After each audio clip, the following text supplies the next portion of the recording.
So, Carville's nightmare has come true really fast. Okay, so what Carville had gotten into was a variety of people in the Democratic Party who's like, why are you doing this, and this? This is exceedingly divisive. You're really setting people against each other in a way that, there's nothing we could win from that. Literally, it actually is a concept so divisive that there's no possibility of us winning if we were to keep employing this.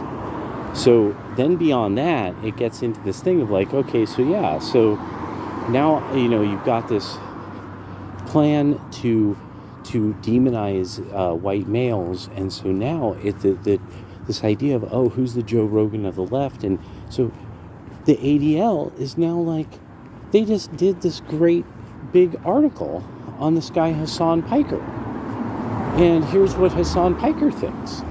The ADL, to see, it's just fascinating to see now how this has ended up, isn't it?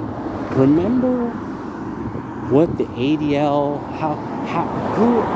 who the ADL tended to go after and why and what for, and they found all kinds. There was just scary people everywhere, and now all of a sudden they're like, oh, but this guy actually is the real thing. This is a real bad guy.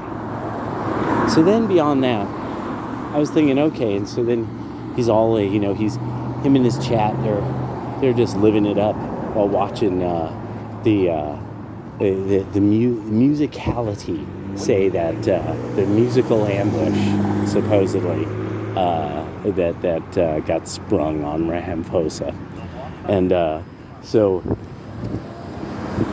they're of course in support of the communists in South Africa, these racist communists. Now, this is the important part. Everybody's probably noticed that they're festooned in red, and they wear berets, and that's the pattern. I think now it's an undisguised pattern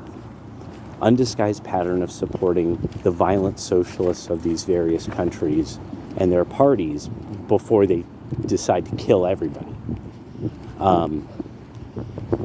And that's what's going on. So Carville literally has this guy now who's tied to the Democratic Party. He's considered kind of the voice of the left. But what the voice of the left is supportive of these exceedingly violent organizations because they're Marxist-Leninist. Not and then calling this kind of a thing about politics, but it's like, no, but they believe in actually using violence by credo, and that it's sort of this inevitability, and they talk about it like it's an inevitability. So voting doesn't really matter to such parties because they're not really kind of a political party, and now that's the left. Carville's nightmare is absolutely coming true, like so fast that now even the ADL is like, bro, and then immediately this comes up, and it's like, oh yeah, and we support this kind of violence as well. Good luck selling that.